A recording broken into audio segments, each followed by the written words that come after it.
98-ൽ ഇവിടെ തന്നെ പഠിക്കുകയും ഇവിടെ തന്നെ അധ്യാപകനായി വരികയും പിന്നെ പ്രൊഫസറും പിന്നെ ഡീനും ഒക്കെ ആയിട്ട് നിന്നിരുന്ന ആള് പിന്നെ വൈസ് ചാൻസലറായിട്ട് 98 വരുമ്പോൾ സാറിന് എന്താണ് ആ കാലം? എനിക്ക് എന്നോട് മാതൃഭൂമി പത്രപ്രതിനിധി വെച്ച് എന്ത് തോന്നുന്നു? ഞാൻ പറഞ്ഞാൽ എനിക്കൊന്നും തോന്നുന്നില്ല. ജനങ്ങളൊരു വലിയ ഉത്തരവാദിത്തം തന്നെ ഏൽപ്പിച്ചിരിക്കുകയാണ്. ഒരു യൂണിവേഴ്സിറ്റിയിൽ 1.5 കൊല്ലം വൈസ് ചാൻസലർ ഇല്ല, ഇൻചാർജ് വൈസ് ചാൻസലറാണ്. ഫയലുകൾ കണ്ണൂരേക്ക് അങ്ങോട്ടും ഇങ്ങോട്ടും പോവുകയാണ്. അതെ, അതിൻ്റെ എല്ലാ വീക്ക്നെസ്സും കൂടെ ഉണ്ടായിരുന്നു. ആ വീക്ക്നെസ് കാണാൻ കഴിഞ്ഞാൽ ഇപ്പോൾ എന്താന്ന് പറഞ്ഞാൽ അതിൻ്റെ തുടർച്ചയായിട്ട് ഉച്ചക്കെല്ലാം ഞാൻ റോട്ടിൽ പോകുമ്പോൾ സ്റ്റാഫ് യാതൊരു ഇതുമില്ലാതെ മടിയുമില്ലാതെ ഇറങ്ങി പോവുക, 1 by 1 ഇങ്ങനെ പോയിക്കൊണ്ടിരിക്കുക. അപ്പം ഞാൻ എൻ്റെ സെക്രട്ടറിയോട് പറഞ്ഞു ഇത് നിർത്താതിരിക്കാൻ പറ്റില്ല. അങ്ങനെ അത് നിർത്തി. അപ്പോഴിവിടുത്തെ നിർത്തിയത് മാത്രമല്ല, രാവിലെ അറ്റൻഡൻസ് വാച്ച് ചെയ്തു, വൈകുന്നേരം അറ്റൻഡൻസ് വാച്ച് ചെയ്തു. ആർക്കും കരുതപ്പാൻ കഴിയാത്തൊരു സിസ്റ്റം ഉണ്ടാക്കി. അപ്പോഴാണ് വരുമ്പം എന്തൊക്കെയായിരുന്നു സാറിന്റെ മനസ്സിൽ ഒരു വൈസ് ചാൻസലർ എന്നുള്ള തരത്തിൽ ഈ സർവകലാശാലയിൽ നടപ്പിലാക്കേണ്ട ഒരു ഭരണാധികാരി എന്നുള്ള തരത്തിൽ ഉണ്ടായിരുന്ന എന്റെ മനസ്സിൽ പലതും ഉണ്ടായിരുന്നു. ജനങ്ങളിലെത്തിക്കണം. നന്ദഗോപുരമല്ല വൈസ് ചാൻസലർ പദവിയും നന്ദഗോപുരമല്ല, യൂണിവേഴ്സിറ്റി നന്ദഗോപുരമല്ല. ജനങ്ങളിലേക്ക് എത്തിക്കണം. Knowledge to the villages. ആ ഒരു പദ്ധതിയിലാണ് ഞാൻ പ്രവർത്തിച്ചത്. എൻ്റെ പ്രവർത്തനങ്ങളിലെല്ലാം കാണാൻ ഇവിടെ മാത്രമല്ല, തൃശ്ശൂർ സെൻട്രൽ ഞാൻ ചാർജ് എടുക്കുമ്പോഴുള്ള പ്രശ്നം നേഴ്സിംഗ് കുട്ടികൾ ആത്മഹത്യക്ക് പെട്രോളുമായിട്ട് വന്നതാണ്. കാരണം അവർക്ക് ട്രെയിനിങ് കൊടുക്കാൻ കഴിഞ്ഞില്ല.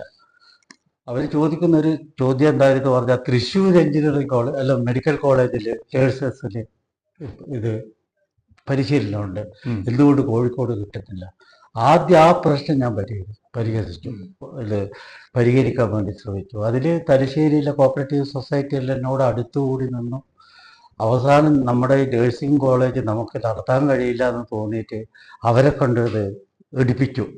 ഇന്ന് അവിടെ അത് കണ്ണൂർ യൂണിവേഴ്സിറ്റിയുടെ കീഴിൽ MSc നഴ്സിംഗ് വരെയുള്ള നല്ലൊരു സെൻ്ററായിട്ട് ഡെവലപ്പ് ചെയ്തിട്ട് കണ്ണൂർ ജില്ലക്ക് കിട്ടി. നമ്മൾ ഇതിൻ്റെ ലയബിലിറ്റിയോട് കൂടിയിട്ട് അവർക്ക് ട്രാൻസ്ഫർ ചെയ്തു. അതെ, സർവകലാശാലയുടെ ഒരു വലിയൊരു ഭാരം ഒഴിവാക്കി ഏറ്റവും ഗുണകരമായ തരത്തിൽ കോളേജിനെ പരിവർത്തിപ്പിച്ചു. അത് വലിയൊരു നേട്ടമല്ലേ? ആ പ്രശ്നങ്ങൾ കുട്ടികൾ പെട്രോളുമായിട്ട് മുമ്പിൽ നിൽക്കുകയാണ്. പിന്നെ ഇവിടെ എന്താന്ന് പറഞ്ഞാൽ 12 തൊഴിലാളികളെ പിരിച്ചുവിട്ട പ്രശ്നം. 1 കൊല്ലമായിട്ട് അവര് ഞങ്ങൾ യൂണിവേഴ്സിറ്റി സർവൻസ് കുട്ടികൾ എന്താ പറഞ്ഞത്, ഈ പണിക്കാർ ഞങ്ങൾക്ക് വേണ്ട, അവരവിടെ പ്രവേശിപ്പിക്കുന്നതിന് ഹോസ്റ്റൽ. ആ ഹോസ്റ്റൽ സമരം 1 കൊല്ലം നടന്നതാണ്. ഔട്ട്സൈഡ് ഏജൻസികൾ ഏറ്റെടുത്തതാണ്. അവര് പറയുന്നത് റൂള്. കൃഷ്ണയ്യര് 2-3 പ്രാവശ്യം പ്രായമുള്ള ആള് എൻ്റെ റൂമിലേക്ക് കയറി വന്നിട്ട് പറഞ്ഞു, ഇത് പ്രശ്നം പരിഹരിക്കണം, എൻ്റെ സൈക്കിൾ കേസിലെ വിധി നോക്കൂ എന്ന് പറഞ്ഞു. ഞാൻ പറഞ്ഞു, സാറേ ആ വിധി പ്രകാരം ഒന്നും പ്രവർത്തിക്കാൻ പാടില്ല, പ്രവർത്തിക്കാൻ ഇവിടെ കഴിയില്ല. ഒരു സെറ്റ് വേണ്ടെന്ന് പറയുന്നു, ഒരു സെറ്റ് പ്രവേശിപ്പിക്കണം എന്ന് പറയുന്നു. മെഡിക്കൽ കോളേജിൻ്റെ അടുത്ത് ചില ഗ്രൂപ്പുകൾ സമരത്തിലേക്ക് വരുന്നു.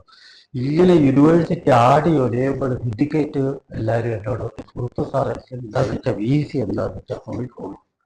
ഞാൻ വല്ലാതെ ഒരു വിഷമത്തിലായി. ഇതെങ്ങനെ പരിഹരിക്കും? അതിൽ ഗവൺമെന്റ് ലേബർ ഓഫീസറുടെ വിധികൾ കുറെ പ്രോവിഡന്റ് ഫണ്ട് അടച്ചിട്ടുണ്ട്.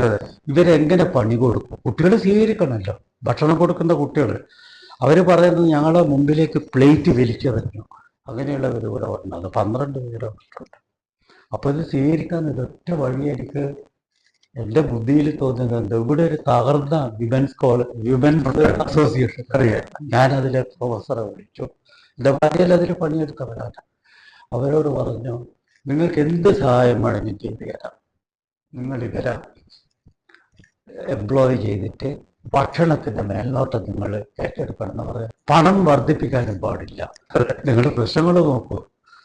അപ്പൊ ഈ ചെലവ് കൂടരുത്, ഇവർക്ക് പണി കൊടുക്കുകയും പണി കൊടുക്കാൻ പാടില്ല എന്നൊരു ഗ്രൂപ്പ് സമരം. ഭയങ്കരമായിട്ടുള്ള സമരമാണ്. അങ്ങനെ ഈ വിമൻ കമ്മിറ്റിക്ക് സിൻഡിക്കേറ്ററിക്കല്ല എങ്ങനെ വേണമെങ്കിലും തീരുമാനിച്ചോളൂ. ഞാൻ തീരുമാനിച്ച അവർക്ക് പറഞ്ഞു, നിങ്ങൾക്ക് വിറക് കൊണ്ടുവന്ന് തരാം, വെള്ളം ഫ്രീ ആയിട്ട് തരാം, ഇലക്ട്രിസിറ്റി തരാം, നിങ്ങൾ ഈ 12 ആളുകളെ എംപ്ലോയ് ചെയ്യുക. അങ്ങനെ അവർക്കൊരു റൂം വിട്ടുകൊടുത്തു.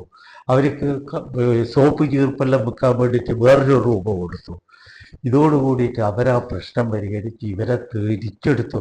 അപ്പോഴും വേറെ പത്രങ്ങളിൽ വരികയാണ്, VC സമരം പരിഹരിച്ചത് ഒരു ഫാസിസ്റ്റ് വേയിലാണ് എന്ന് പറഞ്ഞിട്ട് പത്രങ്ങളിൽ വരാൻ തുടങ്ങി. സഫിയെ കൊണ്ടുവന്ന് നിയമിച്ചു, എന്നിട്ട് അവർക്ക് ആവശ്യമായിട്ടുള്ള സൗകര്യങ്ങൾ ചെയ്തു, ബസ് ആരംഭിച്ചു, പിന്നെ 12 പേരെ ജോലിക്ക് കൊടുത്തു. ഇതെല്ലാം ചെയ്ത് കഴിഞ്ഞിട്ട് ആ പ്രശ്നം പരിഹരിച്ചത് ചിലർക്ക് ഇഷ്ടമായില്ല. അത് സ്വാഭാവികമാണ്. അത് ഒരു വലിയ സംഭാവന എന്ന് പറയുന്നത് വയനാട്ടിലെ ആദിവാസികളുടെ ജീവിതവുമായി ബന്ധപ്പെട്ട് കുറെ കാര്യങ്ങൾ ചെയ്യും. കുറെ കാര്യങ്ങൾ എന്തൊക്കെയാണ്? അത് ഹിൽ പാലസ് DG ആയിട്ടിരിക്കുമ്പോൾ, അല്ല ഇവിടെ VC ആയിരിക്കുമ്പോൾ തന്നെ എൻ്റെ ഗ്രാമങ്ങളിലേക്ക് വിദ്യാഭ്യാസം എത്തിക്കുക എന്നുള്ളതിൻ്റെ ഭാഗമായിട്ട് കമ്പ്യൂട്ടർ സെന്ററുകൾ പല ദിക്കിലും തുടങ്ങുകയാണ്. 1980കളിൽ 5 ലക്ഷം റുപ്യ UGC പണം കിട്ടിയിട്ട് നമ്മുടെ കമ്പ്യൂട്ടർ സെന്റർ ഒന്നും ഉണ്ടാക്കിയില്ല. പാർട്ട് ടൈം മാത്രമേ ഉണ്ടായിരുന്നുള്ളൂ. ഞാൻ വന്ന ഉടനെ എല്ലാ ദിക്കിലും കമ്പ്യൂട്ടർ സെന്റർ തുടങ്ങുമ്പോൾ ഒന്ന് വയനാട്ടിൽ തുടങ്ങി, കൽപ്പറ്റയിൽ തുടങ്ങി, പിന്നെ തിരൂരിൽ തുടങ്ങി, വടകര തുടങ്ങി, ഇവിടെ തുടങ്ങി, ഇവിടുത്തെ സ്ട്രെങ്തൻ ചെയ്തു. ഇങ്ങനെ കമ്പ്യൂട്ടർ സെന്ററിൻ്റെ ഏകദേശം 11ഓളം സെന്ററുകൾ ഉണ്ടാക്കിയത് കൊണ്ട് എത്രയോ കുട്ടികൾക്ക്, വടകരയിൽ നിന്ന് ഒരാൾ ചോദിക്കും ഇത് കോയമ്പത്തൂരിലുള്ള കോഴ്സാണ് ഇവിടെ നടത്തുന്നത് എന്ന്. ജനങ്ങൾക്ക് വിശ്വസിക്കാൻ കഴിയാത്ത വിധത്തില്ല പുതിയ പുതിയ കോഴ്സുകൾ. ആ കോഴ്സുകളിലെല്ലാം പഠിച്ച കുട്ടികൾ ഇന്ന് വരെ നല്ല നിലയിലെത്തിയവരുണ്ട്. അതേ സമയത്ത് ചെറിയ മിഡിൽ ക്ലറിക്കൽ ജോബ് അങ്ങനെയായിട്ടെല്ലാം അവർക്ക് ജീവിതം കിട്ടി. ബയോടെക്നോളജി ബന്ധപ്പെടുത്തി, അത് നിങ്ങൾ പറഞ്ഞത് ശരിയാണ്. ബയോടെക്നോളജിയിലെ പ്രൊഫസർ പഠനത്തിന് വേണ്ടിയിട്ട് വന്നു 1 ലക്ഷം. ഞാൻ പറഞ്ഞു നിങ്ങൾ പേപ്പർ എഴുതിയിട്ട് നിങ്ങൾ റീഡറാവും, പ്രൊഫസറാവും, സാധാരണക്കാരൻ എന്ത് ഗുണം നിങ്ങളെ ബയോടെക്നോളജി ഉണ്ട്? അപ്പോൾ അവർ ചോദിച്ചു സാർ എന്താ ഉദ്ദേശിച്ചത്? ഞാൻ പറഞ്ഞു എനിക്കൊരു 50 ലക്ഷത്തിൻ്റെ പ്രോജക്റ്റ് എഴുതിയിട്ട് കിട്ടണം. അങ്ങനെ ഒരു പ്രോജക്റ്റ് ഉണ്ടാക്കി തന്നു. പിന്നെ ഞാനത് എൻ്റെ DOരോട് കൂടിയിട്ട് ഗവൺമെൻറ് അയച്ചു. അവരെ ശാസ്ത്ര സാങ്കേതിക വകുപ്പ് ലാബിന് വേണ്ടിയിട്ട് 30-40 ലക്ഷം റുപ്യ സാങ്ഷൻ ചെയ്തു. അത് വയനാട് പ്രോജക്റ്റ് എന്ന് പറഞ്ഞിട്ടാണ് അവരെ സാങ്ഷൻ ചെയ്തിട്ടുള്ളത്. ആ വയനാട് പ്രോജക്റ്റിൽ ഞങ്ങളിവിടെ ടിഷ്യൂ കൾച്ചർ വാഴ ഉണ്ടാക്കിയിട്ട് ഞാൻ വയനാട്ടിൽ പോകുമ്പോഴെല്ലാം കാറിൽ ഇത് കൊണ്ടുപോയിട്ട് വിതരണം ചെയ്തു. എല്ലാം ആദിവാസികളുടെ ഇടയിൽ. കാരണം അവർക്ക് 5 സെന്റ് ഭൂമി ഉണ്ടാവും കൂടി. അതിൽ 10 വാഴ പിടിപ്പിച്ചാൽ ഒരു വാഴക്കൊലയെന്ന് പോകുന്നത് 1000 റുപ്യ വരെ, 500-700 റുപ്യ കിട്ടും. ആ വാഴകൾ അപ്പോൾ അവർ കാരണവരെന്നോട് ഇതിൻ്റെ കൊല ആരും വിട്ടും എന്നോട്. ഞാൻ പറഞ്ഞു കൊല നിങ്ങൾ തന്നെ വിട്ട്, ഞാൻ വരില്ല, ആരും വരില്ല. അപ്പൊ ഇന്ത്യയിൽ എത്രയോ സ്വത്തുക്കളും വരുമാനങ്ങളും ഉണ്ടാക്കി, പക്ഷെ കൊല വെട്ടാൻ അത് ഉണ്ടാക്കി അവർക്ക് അധികാരം. ഞാൻ പല പ്രസംഗ വേദികളിലും പറയും, ഇന്ത്യയിലെ അടിസ്ഥാന പ്രശ്നം കൊല ആര് വെട്ടുന്നുള്ള ആദിവാസിക്കാരനപ്പെട്ട ചോദ്യമാണ് ആലങ്കാരികമായിട്ട്. ചങ്ങമ്പുഴയുടെ വാഴക്കൊലയുടെ ചരിത്രം പോലെയാണ്. അതെ, സ്വന്തം വെച്ചിട്ട് വളർത്തുന്നത്. അത് നോക്കാൻ വേണ്ടിയിട്ട് നമ്മൾ ഈ NSS കുട്ടികളെ കമ്പൽസറി സോഷ്യൽ സർവീസ് ഉണ്ടല്ലോ, പുൽപ്പള്ളി സുൽത്താൻ ബത്തേരിയിലെ കോളേജിലെ കുട്ടികളെ നിങ്ങൾ ഇവർക്ക് വേണ്ടുന്ന ഇതെല്ലാം കൊടുക്കണം, ഉപദേശങ്ങൾ. അവരും ആക്റ്റീവായി. ഇങ്ങനെ അത് മാത്രമല്ല, അവിടെ MSW കേന്ദ്രം തുടങ്ങി. ആ MSW കേന്ദ്രത്തിലൊന്നും എനിക്ക് ആദ്യം സ്ഥലമൊന്നും കിട്ടിയില്ല.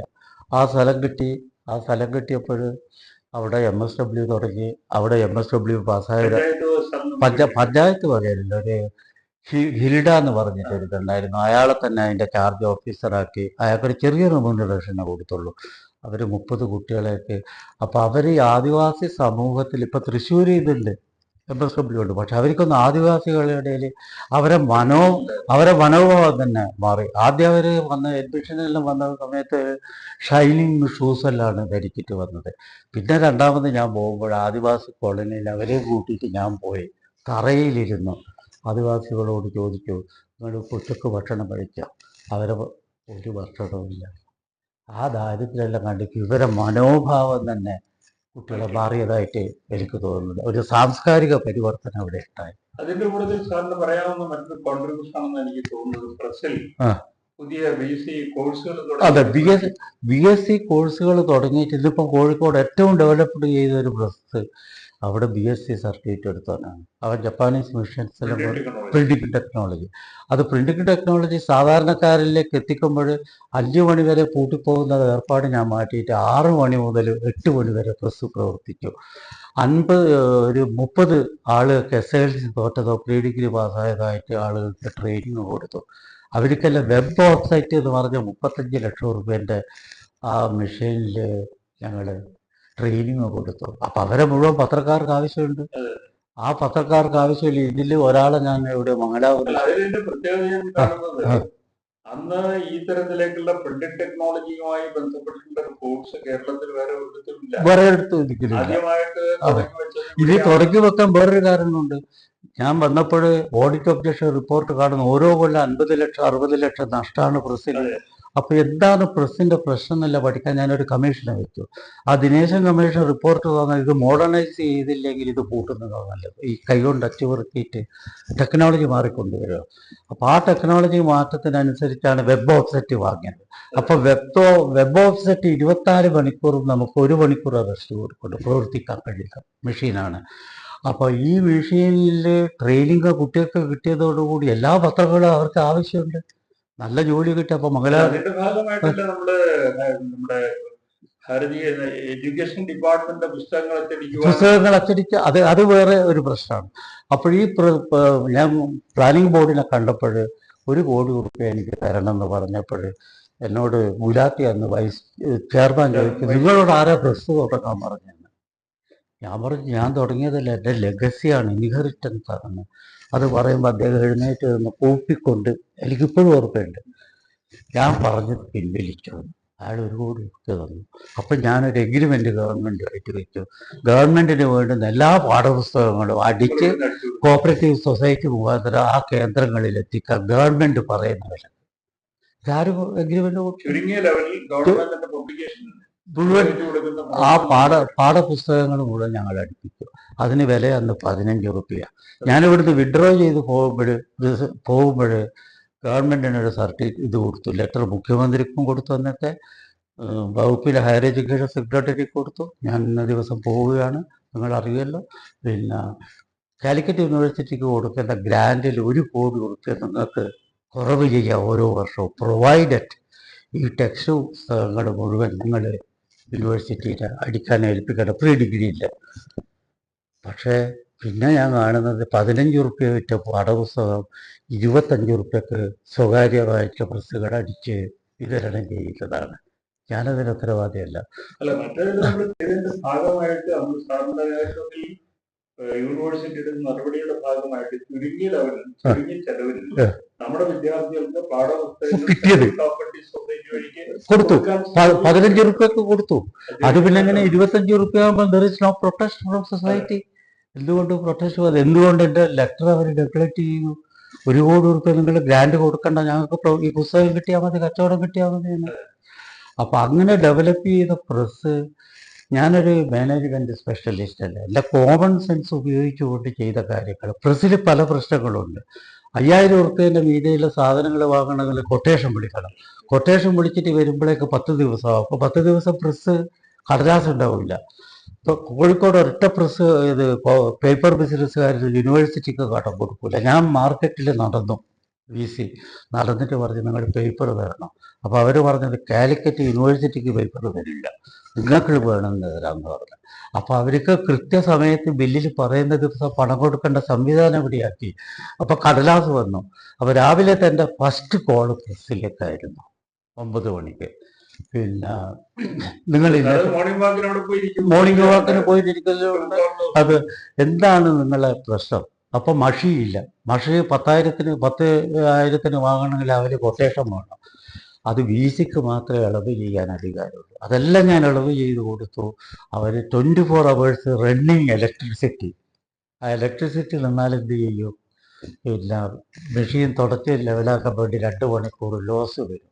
അപ്പം അതെല്ലാം സേവ് ചെയ്ത് പ്രസ്സിന് ഇവിടുന്ന് ഇറങ്ങുമ്പോൾ 1.5 കോടി റുപ്യേൻ്റെ ബിസിനസ് ചെയ്തു. പാഠപുസ്തകങ്ങൾ ഇതെല്ലാം കൂടി പിന്നീട് അത് മുഴുവൻ മാറ്റി അതിന് നമുക്ക് ഉത്തരം പറഞ്ഞു. സാറ് പറഞ്ഞ ഈ കാര്യങ്ങളെല്ലാം തന്നെ അക്കാഡമിക് വിദ്യാർത്ഥികൾക്കും അതുപോലെ തന്നെ സമൂഹത്തിനും തൊഴില് കാര്യങ്ങളെ സംബന്ധിച്ചിടത്തോളം പറഞ്ഞു. ഈ ഭരണതലത്തിൽ ഒത്തിരി ഒട്ടനവധി കാര്യങ്ങൾ ചെയ്തിട്ടുണ്ട്. അത് അതിനെക്കുറിച്ച് സാർ എന്താണ് ഭരണതലത്തിൽ ചെയ്തതാണെന്ന് ഞാൻ പറഞ്ഞില്ലേ. ആളുകള് 1.5 കൊല്ലം വൈസ് ചാൻസലർ ഇല്ലാത്ത നിലയിൽ അവരിങ്ങനെ 2 മണി 3 മണിയാകുമ്പോഴേക്ക് ആളുകൾ 1, 2, 10 എന്ന് പറഞ്ഞ് ഇങ്ങനെ ഒഴിഞ്ഞു പോകും. അറ്റൻഡൻസിന്റെ അതെ, അത് അറ്റൻഡൻസ് ഉദ്ദേശം ഞാൻ നിർബന്ധമാക്കി രാവിലെ 10, 10:30 മുമ്പ് രജിസ്റ്റർ ഒരു സെക്രട്ടറിന്റെ പണി അത് നോക്കലാണ്. വൈകുന്നേരം ആകുമ്പോൾ അപ്പോൾ ഇവിടെ വന്നത് എന്താണ്, ഞാൻ തകർന്ന ഒരു ജന്മി കുടുംബത്തിൽ നിന്ന് വരുന്ന ആളാണ്.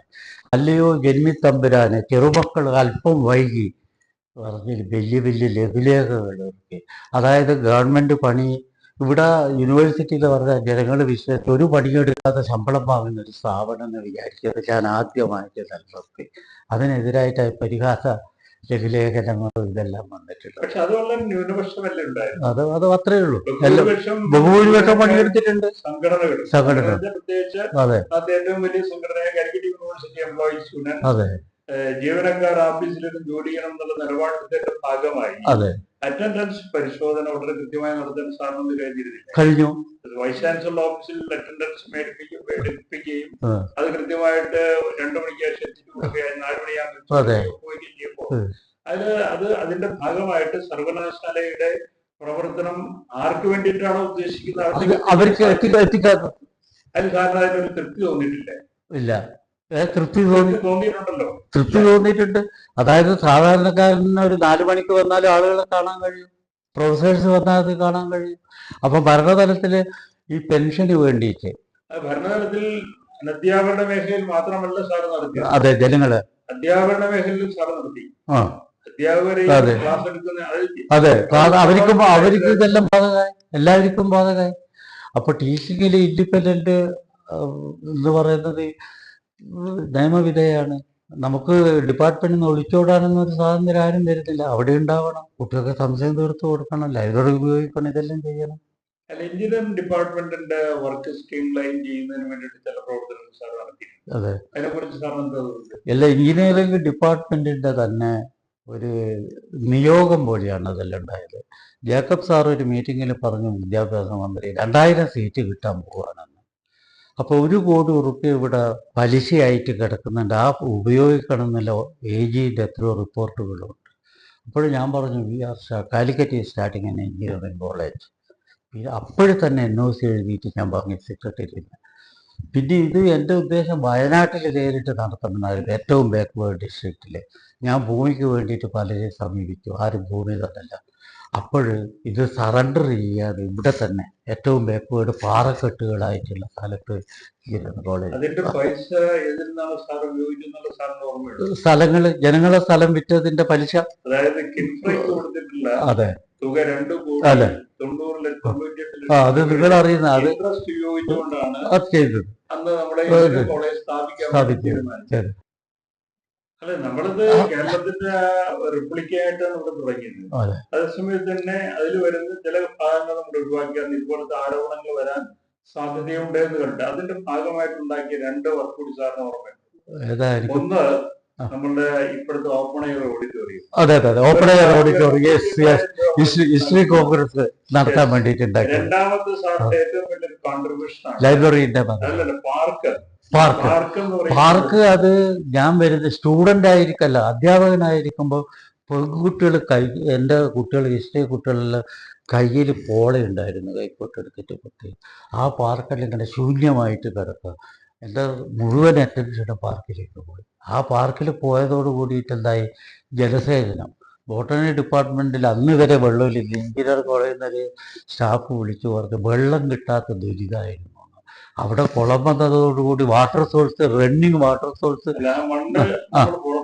അതെ അവിടെ തന്നെ ഉപയോഗിച്ച് കൊളാക്കുക മാത്രമല്ല അവിടെ ഇന്നത്തെ പാർക്ക് ഒരു ഫോറസ്റ്റ് പോലെ ഒരു എഫോറസ്റ്റേഷൻ നടന്നിരിക്കുക, ഡിഫോറസ്റ്റേഷൻ അല്ല.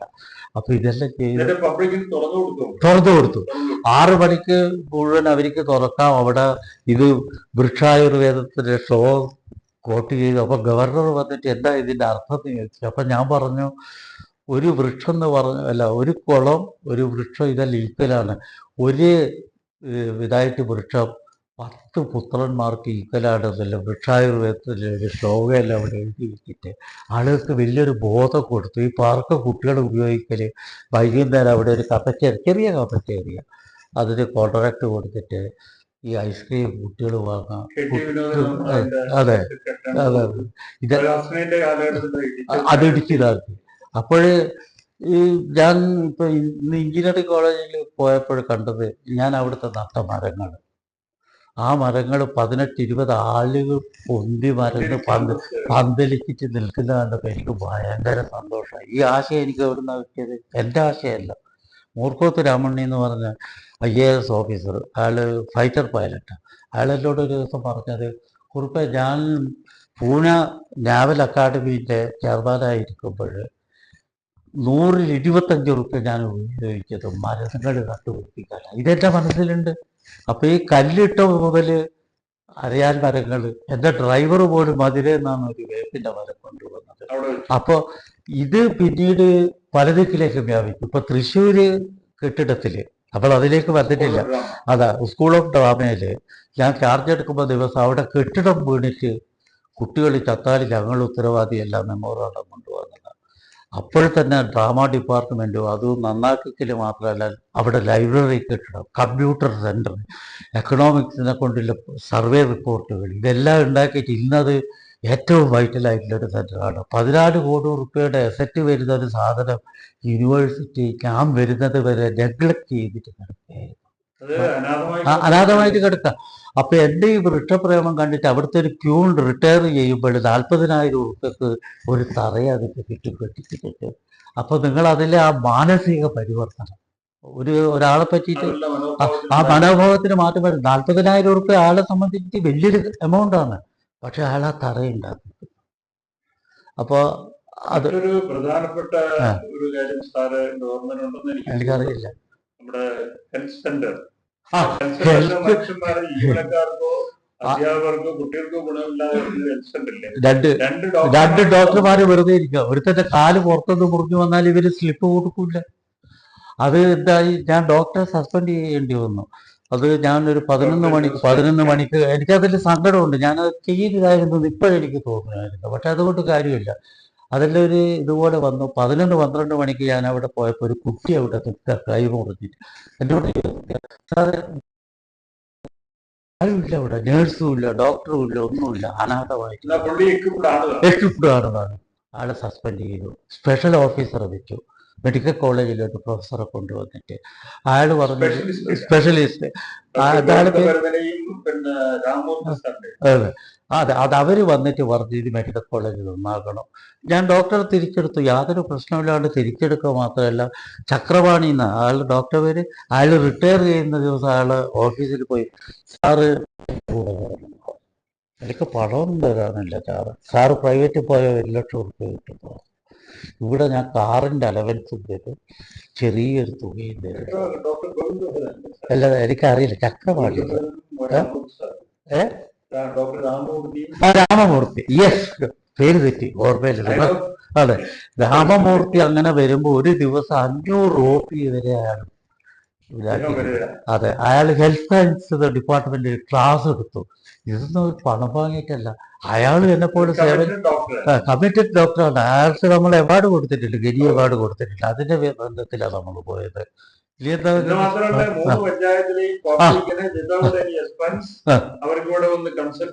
ചെയ്യാം, അല്ല, സംവിധാനം എല്ലാവർക്കും കൊടുത്തു.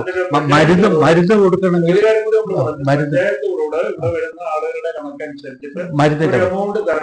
അത് ഓർമ്മയില്ല, തന്നില്ല.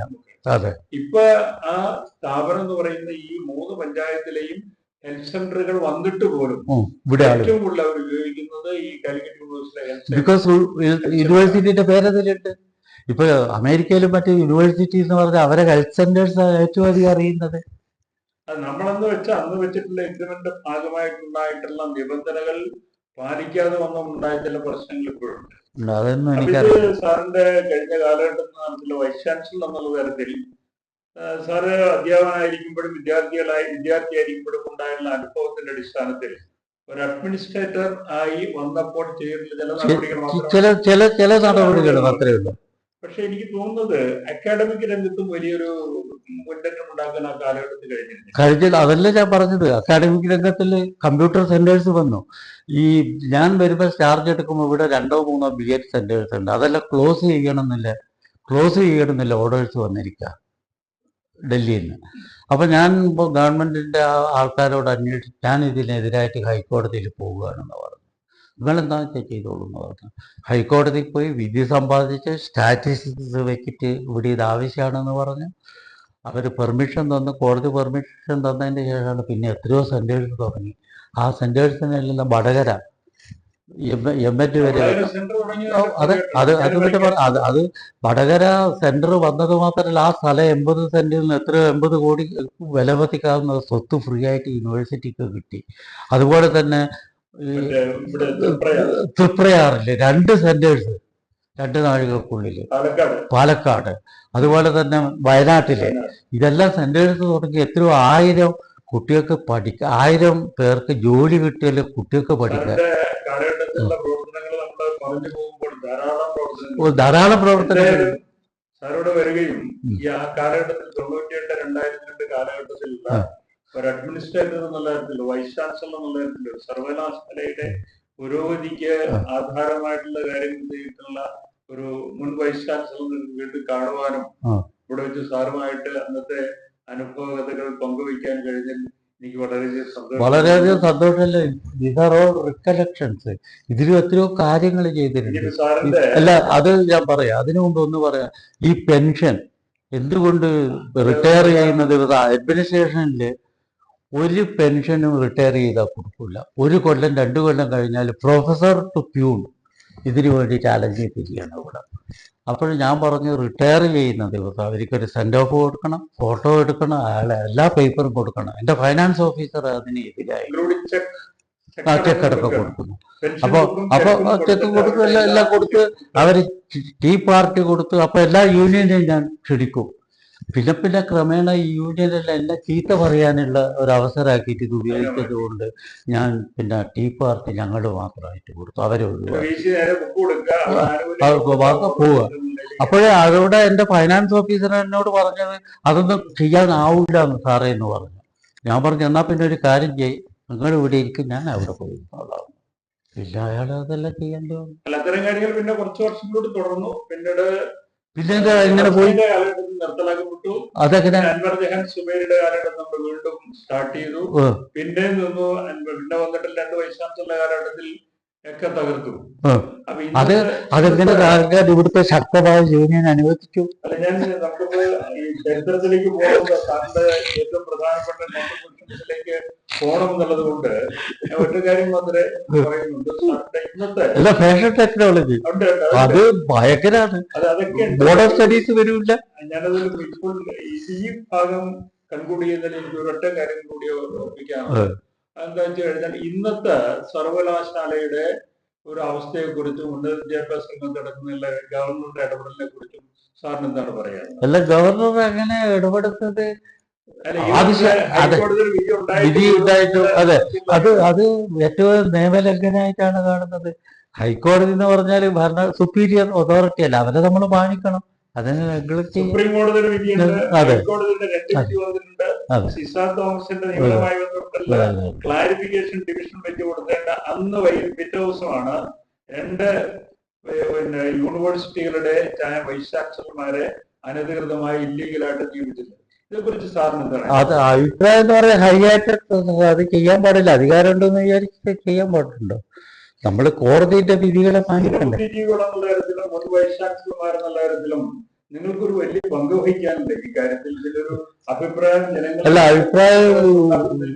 അഭിപ്രായം രൂപീകരിച്ചിട്ട് കാരണമുണ്ടല്ലോ. ബഹുജനാഭിപ്രായം പിന്നോട്ട് തള്ളിപ്പെടുത്താൻ അല്ല, ബഹുജനാഭിപ്രായം തള്ളപ്പെടുന്ന വേറൊരു കാര്യം. പക്ഷേ പണ്ഡിതന്മാരായിട്ടുള്ള ആളുകൾ, മുൻ വൈസ് ചാൻസലർമാര്, അക്കാഡമിക് രംഗത്തുള്ള ആളുകൾ, അതുപോലെ തന്നെ ഇത്തരം ഹയർ എഡ്യൂക്കേഷൻ മേഖലയിൽ ജോലിയായിട്ടുള്ള ആളുകൾക്കെല്ലാം തന്നെ പണ്ഡിതന്മാരും പിന്നെ അഭിപ്രായ രൂപീകരണം, അഭിപ്രായം രൂപപ്പെടുന്നതിന് പങ്കുവഹിക്കാൻ ആൾക്കാർക്ക് ഒരു വലിയ പങ്കുവഹിക്കാൻ കഴിയും. അതില് വഹിക്കുന്നവരുണ്ടല്ലോ, ഉണ്ട്. അത്രേ ഉള്ളൂ. ശരി, നമുക്ക് സന്തോഷം.